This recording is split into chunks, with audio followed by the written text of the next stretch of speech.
this industry is on a comeback. They call it a renaissance. I call it a fraud.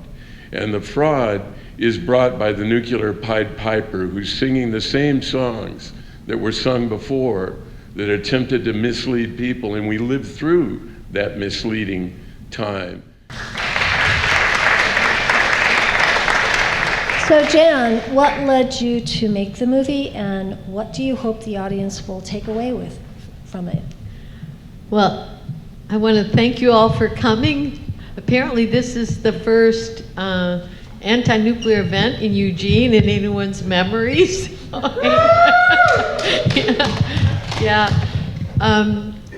Most of my career has been as a professor at Portland State, and my documentary film projects grew out of my field research. That all of my field work has been informed by social justice issues.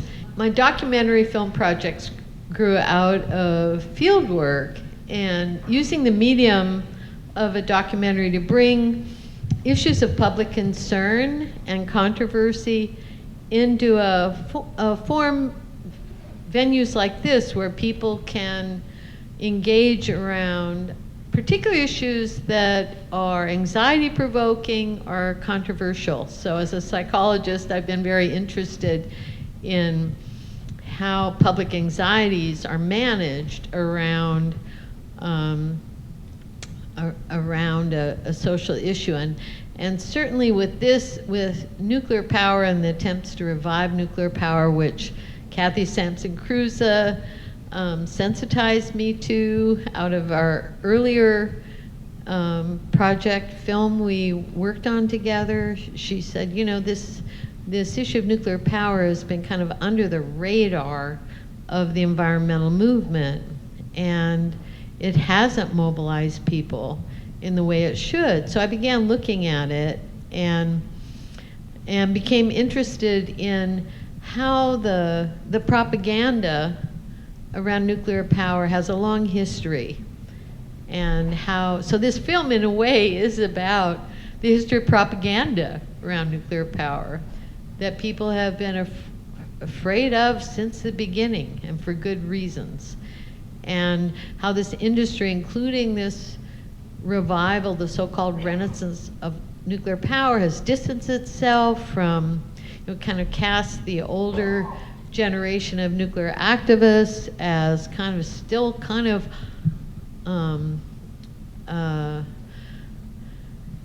having a kind of PTSD reaction, kind of hung over with nuclear power, and that young people are not afraid of this, and they've really created kind of youthful image, even kind of a domesticated feminine image of it.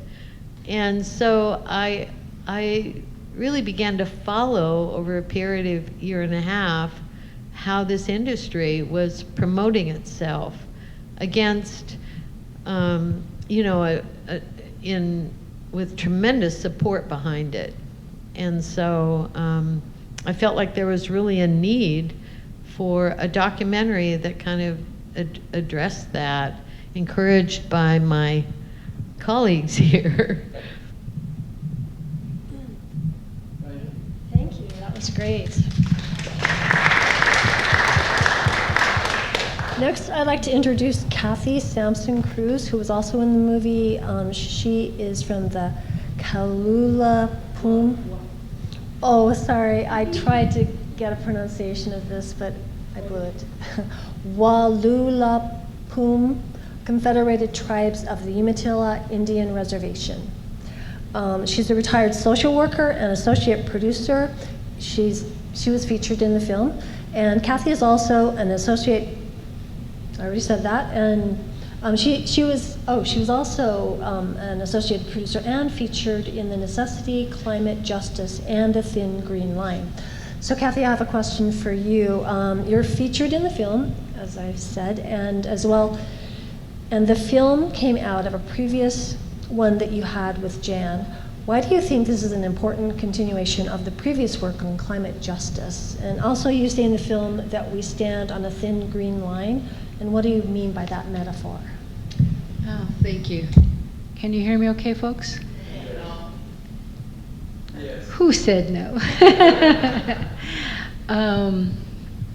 Well, first of all, thank you, Eugene. Thank you on Indigenous Peoples Day. I was just over at Many Nations Longhouse and saw all the young people there celebrating and standing up for goodness and getting a good education. Hopefully the young tribal leaders of our future, and took a couple seconds to say, hey, there's a film. We need to talk about this. So thank you for the ancestors for this land, the Kalapuya, the Malala, those that on their own trail of tears to the Siletz tribe that is now restored, and the Grand Ronde tribes that are now restored. My tribe is down far, far, far from here, 280 miles at the base of the Blue Mountains. Our ceded land, as you saw on some of those very well done maps, during the treaty days was actually, our homelands are right with the Yakima, as Otway Jim, the elder who is now gone, explained. My father, Carl Sampson, Pio Pio Mox Mox, our chief Yellowbird, who is now gone as well, sat on that Hanford tribal board with him.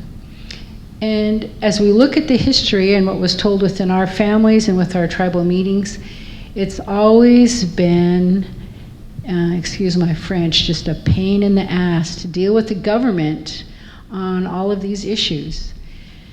So as I left the res and raised a family and went to school and met this dear man, Lloyd, down at a Oregon Peace Works event, he offered to come out to the reservation and talk with our leaders. And I think, Lloyd, that was so many moons ago. my son, who's now 40, I think Lloyd got a picture of him when he was like 3, holding a balloon from a march. So yeah, we've been around a while, as most of you can tell with our gray hairs full of wisdom. Long story short, we all need to wake up. And we're all graying, and we need to remember it's our children's children that are so affected by this. 2050, you know, I hope to still be around, but the legacy, the terrible legacy of what we see is, I mean, it's just sometimes unspeakable, but we have to speak it. And maybe it's not as popular and cool and faddish as it was back in the 70s, but we have to get out there and say something. And when I'd go to some of the meetings after I retired, you know, big money was put into coal campaigns. That's just what it was. Bloomberg put a lot of big money, Sierra Club, to try to stop coal and oil and fracking, and that was, a lot of good things were happening. I'm not here to debate that. But during the New York Climate March is when I saw the big flyer from some young people that said Kong. Has anybody seen that flyer? Not just King Kong. King Kong was on the flyer, but Kong was K for coal, O for oil, N for nuclear, and G for gas. And it brought me back home to say, you know, that damn Hanford's still there. You know, good people are trying to work on it and clean it up and stop it. But then SM&R started coming. And I'm going to let Lloyd talk about that and the fight that we did to try to stop, well, successfully stop the state of Oregon from going insane again. But they're back. They will be back. Will those Republicans not get seated again? Will the state law uphold that they don't really need to be there if they're just going to walk out? I'm certainly hoping out in Eastern Oregon that'll happen. Long story short, it's backed by a lot of big money, a lot of misinformation, and our young people are very, very busy living their lives, but we need to kind of shake them up.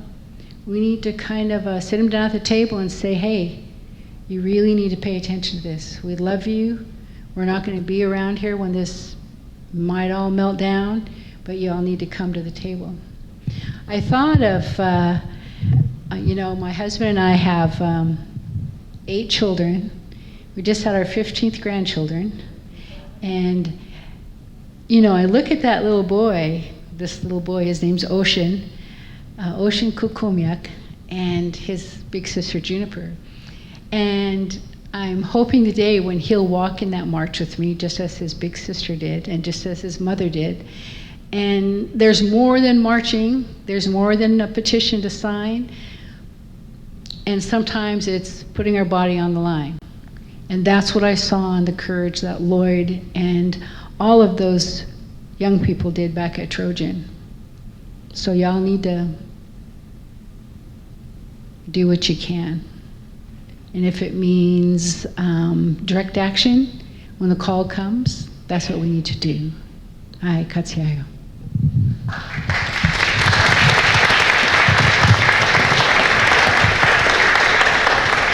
All right, now I'd like to introduce Lloyd Marbet. He's the executive director of the Oregon Conservancy Foundation and is a longtime anti-nuclear activist and was featured in Atomic Bamboozle, as you saw. Lloyd, you have also been featured in the film, and you've been doing activist work for decades. What do you hope people will learn from this documentary? First of all, it's an honor to be here with all of you. I've seen this film now probably 6 or 7 times maybe. I think Jan has done a wonderful job of compiling a history that is important for us to know. And it's also very special. It's also very special to be here this evening with you. Not just because this is a fundraiser, but it's more because a lot of you in this audience help make what that film is all about. I mean, I recognize faces here this evening, people I haven't seen in a long time, and I know what we all went through in order to bring about the results that we brought with the Trojan nuclear plant and the concerns that have been raised about Hanford. And it really is very important that we now look to the future, because this industry is on a comeback. They call it a renaissance. I call it a fraud. And the fraud is brought by the nuclear Pied Piper, who's singing the same songs that were sung before that attempted to mislead people, and we lived through that misleading time, especially in the way that the Trojan plant went down. A lot of the film does not address all of that, but the fact of the matter is there was a lot of information that was conveyed to us that was not true. And in fact, it's interesting, when the Trojan plant was first built, the very first thing that they built was the information center. It operated before Trojan operated, and it brought out school children, and they brought out senior citizen groups, and they ran through with these hostess-like figures and films and fancy information about all the wonderful things that were supposed to happen, the waste that was supposed to go away, et cetera, et cetera, et cetera. And the waste is still there. 34 cats sit on the Trojan site waiting for the nuclear garbage man to come and take them away, and they haven't been taken away. So if anything it comes out of this film, I hope it's the fact that we need to organize, and we need to organize once again to stop this from happening again. And that's why it's important, I hope, for you to sign up on our information sheets outside. I think it's over here underneath my hat, but they're on the table out there, so that once they come back again to the Oregon legislature, and I don't know whether you know this, in the last 10 years, every full legislative session, New Scale and their right-wing legislators have sponsored legislation to try and do away with the 1980 ballot measure that we passed into law that says before you can have a nuclear plant in Oregon, you have to have a federally licensed repository, and you, all of us in this state, have a right to vote on whether or not this plant gets built. They want to take that away. And the only way that we're going to prevent that from being taken away is if all of us stand up and say, no. We want to keep the only accountability that in this nation, there's not very many states that have done this, that says that before you can do something like this, you have to demonstrate that in fact you really do have these so-called solutions that you have promised us. So please, please carry this forward. We can't continue to go down this road. We've got to change how we have our relationship with this planet. And it's not just a technological fix. It's